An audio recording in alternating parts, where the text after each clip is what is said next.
To get back to some of the things we touched on, which was the billionaire class and the NFL.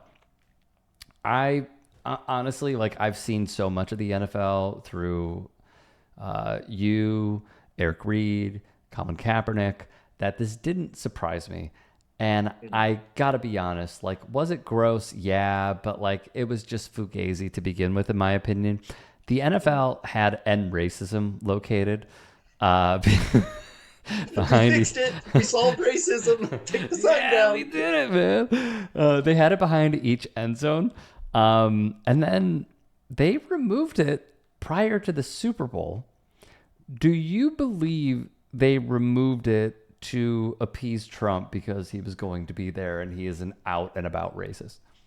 Oh, absolutely. Like I think that the billionaire owners made a calculated move to say that this will subtly, they hoped, align us with the new administration because they want to make more money. Like to them, this is a business. They really don't care about social rights except as it relates to will this make us more money or will this make us less money. Now that being said, I think it's hilarious that they removed the end racism and then they approved Kendrick Lamar's halftime show because holy crap, did that slap!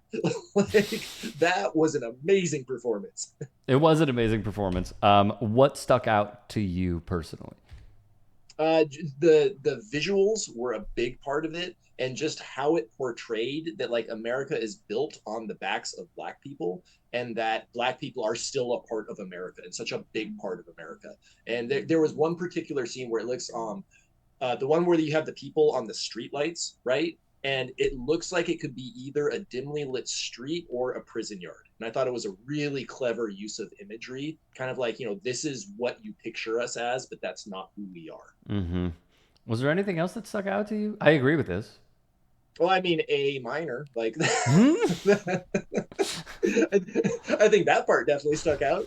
But yeah, Yeah. it was, if you want to win a rap battle, I mean, taking your diss track to the Super Bowl is pretty definitive, and getting the stadium to chant it too. Like, guess what, Drake, you're dead. Do you think he can come back from it? No, there's absolutely no way to come back from that. Like, because at this point, anything Drake tries to do, it just looks like a sore loser, like complaining that, oh no, I'm still relevant, like I'm still important. It's not true. Like sometimes when you get owned that badly, you just kind of have to shrink off into the sunset. Yeah, agreed. Especially when you're called a pedophile. Right. One thing that really stuck out to me, sticking with the Niners and the Colin Kaepernick theme, is that after a Sunday Night Football win, Nick Bosa wore a MAGA hat on the field. So, considering your stances and Colin Kaepernick's, this crowd will say we don't want politics infused in sports or vice versa, which we all know is complete bullshit.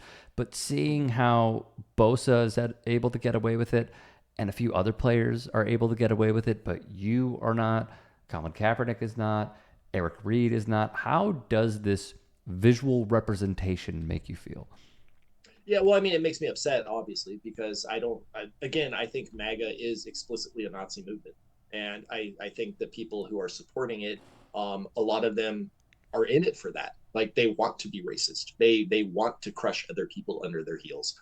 And, to see Bosa wearing a hat like that, it's like, you're an asshole. Like, and you're un-American because whatever MAGA stands for, it's not making America great again. It's making you great.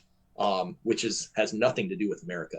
The one thing I did like was I believe George Kittle called him out on it, which I thought was really important to do because it like that shouldn't be happening, right? Like if you're going to pull bullshit like that, then it does take someone like a Kittle, who's also a really well respected member of the team, to be like, hey, look, this dude doesn't represent us. Like this is not okay. Mm-hmm. What got me was knowing Bosa's history, knowing his Mm-hmm. father's really troubling Twitter history, and how Mm-hmm. he is practically a racist. Nick Yep. Bosa is dating, I believe he's still with this woman who thinks COVID isn't real. And also, Yep. her and her sister, aside from owning a cookie business, went on a tirade on Twitter where they used the N-word freely, used Mhm. other slurs freely. I believe it was from the Daily Beast or Huffington Post that published an article where the headline was Nick Bosa likes a racist, whether it was Twitter or Instagram post or one of the two. So Mhm. I do agree with you that it's just sort of saying so much and so fitting that he would wear a MAGA hat considering Yep. the history that we have. Yeah. Yeah. No, I remember seeing those articles and I'm like, yep, that sounds exactly like who he is. Mm-hmm.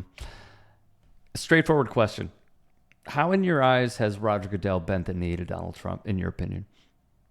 I mean, obviously getting rid of the end racism, that's a big part of it.